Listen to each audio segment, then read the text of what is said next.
Assalamualaikum. Kembali lagi kita dalam Sekolah Metal Rock. Jadi untuk kali ni gua nak ceritakan mengenai The Big Four. Ini adalah satu istilah yang diperkenalkan oleh orang-orang daripada Amerika mengenai 4 kumpulan thrash metal yang begitu influential lah, ataupun berpengaruh.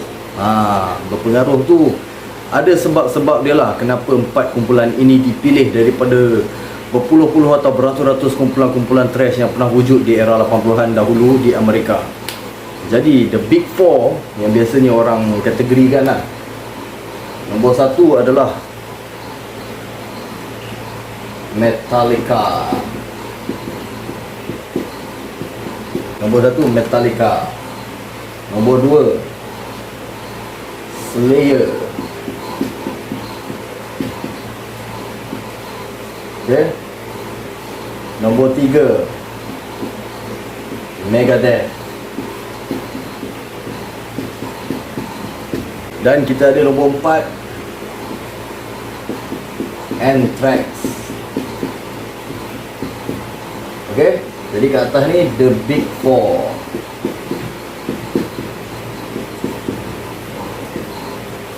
USA Thrash.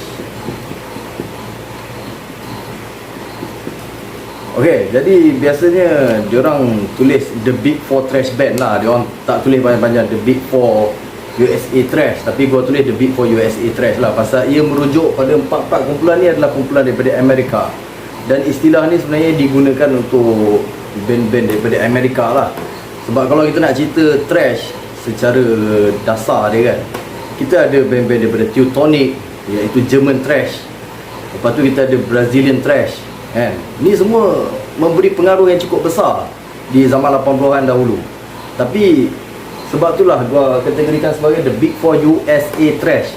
Jadi kita betul-betul bagi tahulah kan, ini adalah USA punya lah. Sebab kalau kita nak bagi tahu The Big Four Thrash, tak adil lah kalau kita tak masukkan band-band daripada Brazil, band-band daripada Germany kan. Tapi pada pandangan gua, band-band daripada Germany, band-band daripada Brazil ada peranan dia tersendiri. Dan begitu juga bagi band-band 4 band daripada USA ni ada peranan dia tersendiri. Jadi ramai yang macam tak puas hati lah, kata kenapa Metallica kan? Kenapa Metallica? Kenapa bukan Exodus? Okay? Jadi Metallica disenaraikan sebagai salah satu daripada The Big Four sebab peranan dia dalam mengembangkan muzik thrash metal itu sendiri di USA secara khususnya kan. Sebab seperti yang kita semua tahu, sebelum tahun 1983, yakni sebelum Metallica keluarkan album pertama dia Kill 'Em All, istilah thrash metal belum wujud. Okey, pada masa tu biasa orang gunakan istilah power metal untuk muzik-muzik heavy metal yang lebih laju, yang lebih bertenaga. Malah Metallica sendiri di awal-awal album dia, di awal-awal career dia orang, dia ada keluarkan demo tape yang dipanggil sebagai demo tape power metal. Ada gambar lukisan abstrak seorang lelaki ala-ala Conan gitu, dengan ada perempuan bogel, separuh bogel dekat depan dia.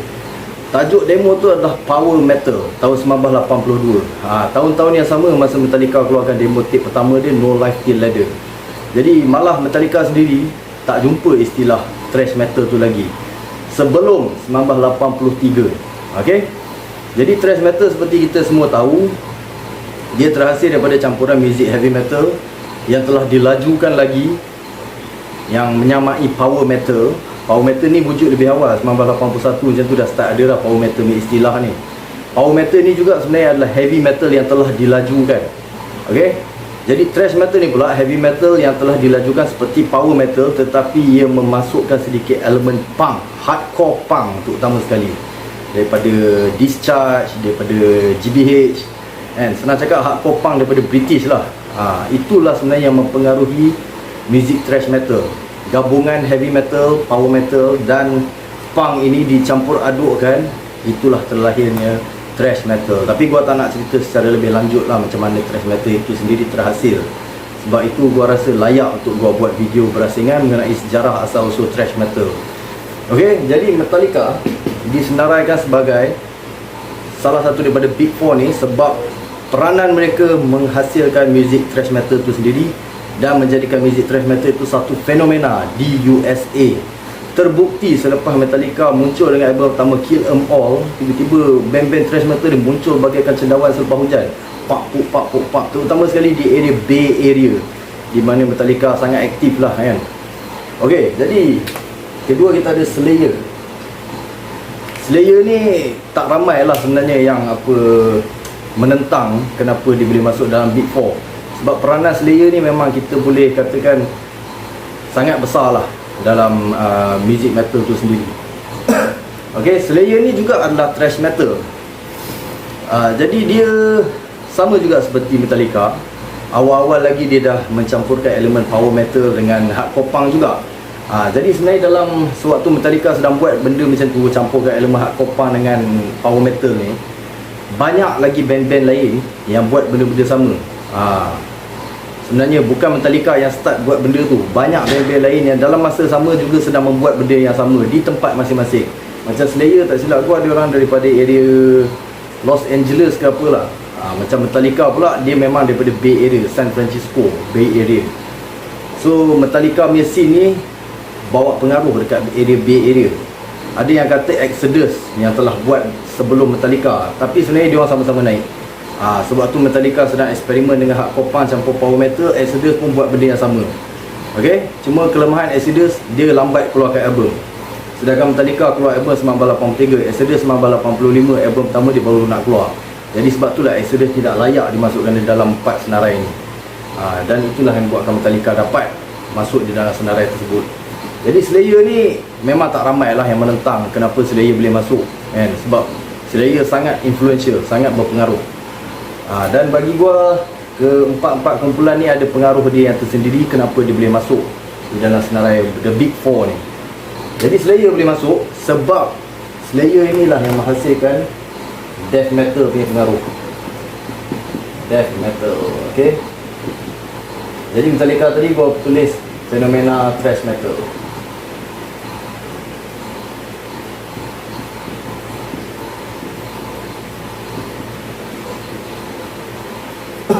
Manakala Slayer membuatkan fenomena death metal itu mula-mula terjadi. Jadi okey, kita kata Slayer tu thrash metal, macam mana dia boleh buat fenomena untuk death metal? Dia boleh buat fenomena death metal pasal muzik thrash metal yang dimainkan Slayer ni sangat brutal, sangat jahat. Kalau lu dengar album kedua dia, Hell Awaits, memang jahat betul lah kan, ganas gila, muzik dia brutal kan. Gua pun paling jatuh cinta album tu lah sebenarnya. Album Show No Mercy tu memang ganas, dia memang thrash metal, tapi dia tidak seagresif Hell Awaits. Hell Awaits ni banyak rencah yang dia bubuh dekat dalam tu. Dia ada sound yang begitu gelap, dia ada sound yang jahat, brutal, zalim, evil, semua ada kat dalam tu. Selain daripada keagresifan laju dia, selain daripada riff dia yang begitu zalim lah, senang cakap kan, yang tak ada pada Metallica pada masa tu. Jadi daripada situlah yang Slayer menghasilkan pelantar untuk muzik death metal kemudiannya. Dan album Hell Awaits keluar daripada tahun 1984, lewat 1984 masuk 1985. Album Metallica yang first tu Kill 'Em All 1983. Album pertama Slayer pun Show No Mercy tahun yang sama 1983, cuma lambat 2-3 bulan tak silap gua, hujung tahun 1983. Dan Slayer muncul dengan album kedua dia Hell Awaits yang membawa sound yang begitu lain. Show No Mercy lebih kurang macam Metallica Kill 'Em All je, cuma dia lebih laju, lebih agresif dan lebih jahat berbanding dengan Kill 'Em All. Tapi pada kebanyakan peneliti music metal, diorang kata Show No Mercy ni seperti Venom yang telah dilajukan lagi. Itu je sebenarnya kan. Tapi kalau kita tengok pada Hell Awaits, dia satu benda yang lain. Sebab dia ada sound yang brutal, dia ada sound yang evil, semua ada dalam tu. Dengan lirik dia yang begitu jahat, suara apa nama dia? Apa nama vokalis dia? Tom Araya. Vokalis basis dia Tom Araya begitu jahat dengan high pitch dia kan. Lepas tu drummer Dave Lombardo juga, sewaktu Hell Awaits tu drumming dia memang dah improve habis lah. Kalau banding dengan album Show No Mercy, drumming dia masih biasa-biasa lagi. Tapi masuk album Hell Awaits, dia main drum dia, ya Allah, memang ganas betul, brutal and padat dia main. Jadi sebab itulah Slayer termasuk di dalam The Big Four, sebab mereka inilah yang mencetuskan fenomena death metal kemudiannya. And malah album susulan selepas Hellowitz iaitu Rain in Blood 1986, album tu memang betul-betul lah kita boleh kata sebagai pelantar untuk death metal yang betul-betul lah. Kita boleh nampak dia punya acuan death metal tu bermula dekat situ. Dia ada sound dia yang pakai apa, tremolo picking,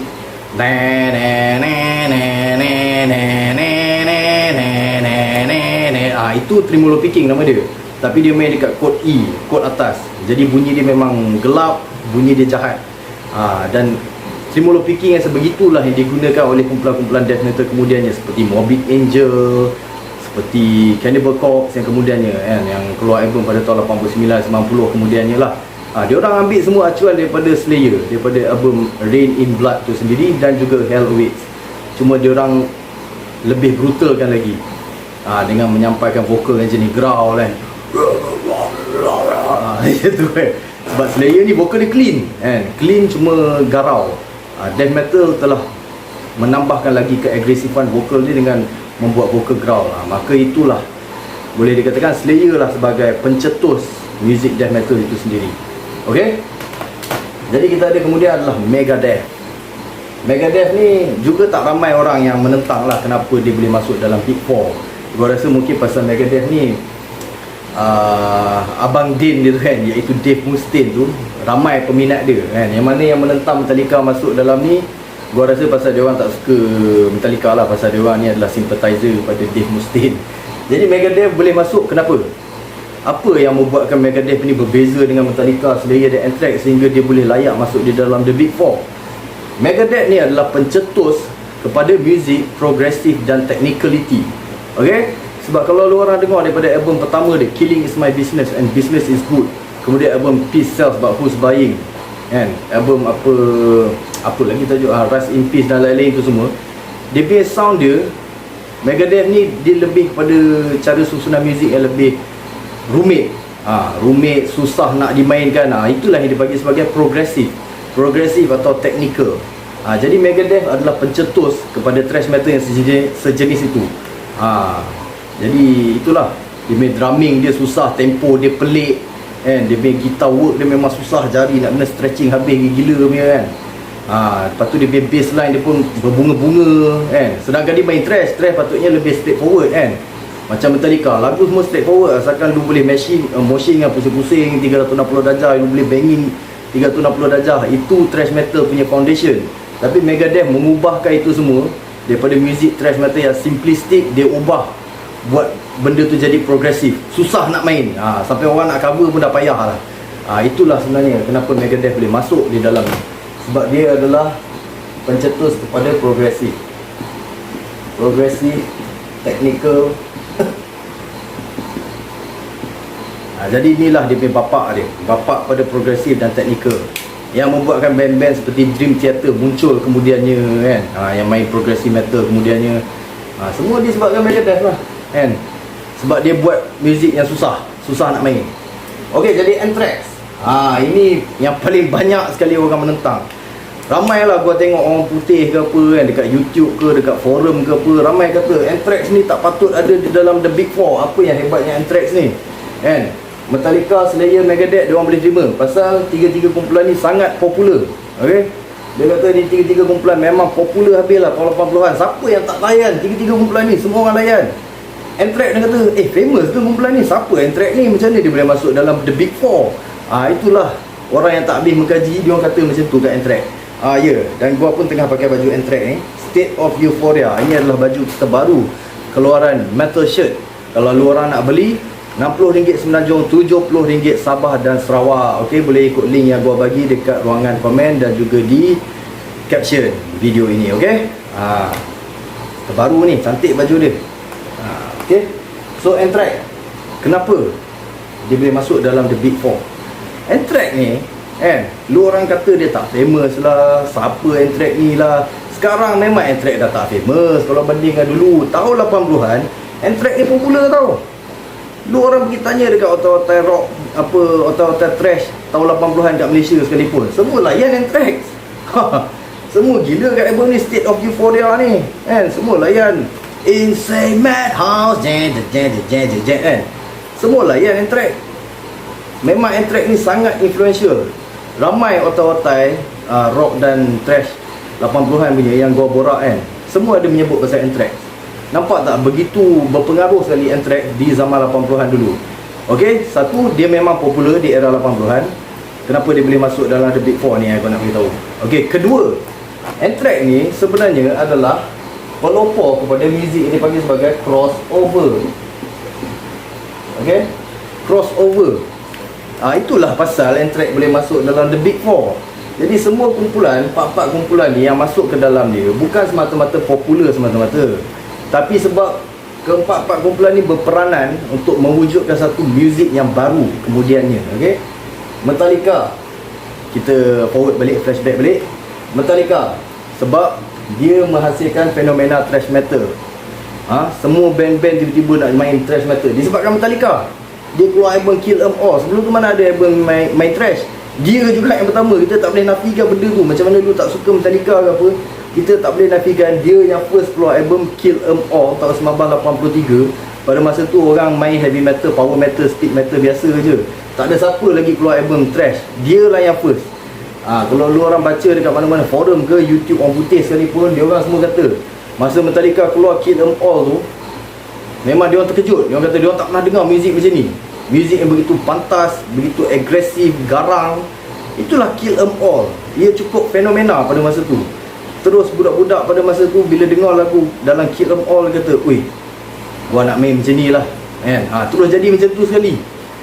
Slayer, kita flashback balik Slayer. Kenapa dia boleh masuk di dalam ni? Pasal dia adalah pengasas pada death metal. Walaupun dia tak claim diri di death metal, tapi kumpulan-kumpulan death metal semua berpengaruh daripada dia, ambil pengaruh daripada dia. Kumpulan Death sekalipun, kumpulan Cannibal Corpse sekalipun, Obituary, Morbid Angel, semua band-band death metal lewat 80-an, semua ambil pengaruh daripada Slayer. Kalau Slayer tak keluar album Halloween, tak keluar album Rain in Blood, death metal pun takkan wujud. Okey, walaupun Possessed mengaku dia yang first keluar album berjudul death metal pada tahun 1985, Seven Churches, tapi Halloween keluar sebelum album Seven Churches, Possessed. Dan album Possessed tidak begitu influential sangat berbanding dengan Slayer, Halloween dan Rain in Blood. Okay, so Megadeth, macam gua dah cakap tadi, dia adalah pelopor pada progressive dan technical music. Keluarlah kumpulan-kumpulan seperti Watchtower, Dream Theater kemudiannya kan. Semua nak main music trash, tapi dia nak buat benda tu rumit, susah orang nak main. Bila orang nak cover balik dah tak boleh, pasal susah, counting pelik kan, counting 3x2, 4x7, kan pelik macam tu. Guitar work pun nak kena stretching macam ni sekali, nak main susah. Itulah Megadeth. Jadi Anthrax pula crossover. Okay, pada yang tak tahu apa tu crossover, crossover ni sebenarnya adalah muzik gabungan hardcore punk dengan thrash metal. Okay, jikalau thrash metal tu sendiri terhasil daripada gabungan power metal dan hardcore punk, jadi bila dah wujudnya thrash metal tu pula, dia orang tambahkan lagi elemen hardcore punk di dalam thrash metal tu. Okey, elemen hardcore punk tu maksudnya dia lebih simple. Dia lebih pada nyanyian macam-macam ala-ala rapping sikit lah, macam nyanyi laju semua lah. Itulah punk mesti nyanyian semua kan. Dan dia punya nyanyian dia lebih pada marah. Muzik dia lebih simple. Itulah crossover. Crossover adalah gabungan hardcore punk dan thrash metal, di mana dia punya punk dia lebih kuat berbanding thrash tu sendiri. Jadi kumpulan apa yang muncul daripada crossover yang ciptaan Anthrax? Anthrax tak mengaku dia crossover, tapi orang semua memang iktirafkan dia sebagai crossover thrash kemudiannya. Terutama sekali pada album tak silap gua, State of Euphoria ni sendiri dah main crossover dah kan. Spreading the Disease pun dah ada sound crossover dah. Kalau sebelum tu macam album pertama dia Fistful of Metal tu sebenarnya dah macam power metal je. Dia tak berjaya dapat lagi sound thrash crossover dia tu. Thrash crossover dia start dekat album Spreading the Disease. Spreading the Disease tu yang betul-betul dia start crossover tahun 85 ke 86 macam tu lah album tu. Okay, so kumpulan apa yang terhasil daripada Anthrax punya crossover pengaruh ni? Antaranya adalah SOD, Stormtroopers of Death. Kita ada lagi DRI, Dirty Rotten Imbecile. Ni semua band-band yang dipengaruhi daripada Anthrax.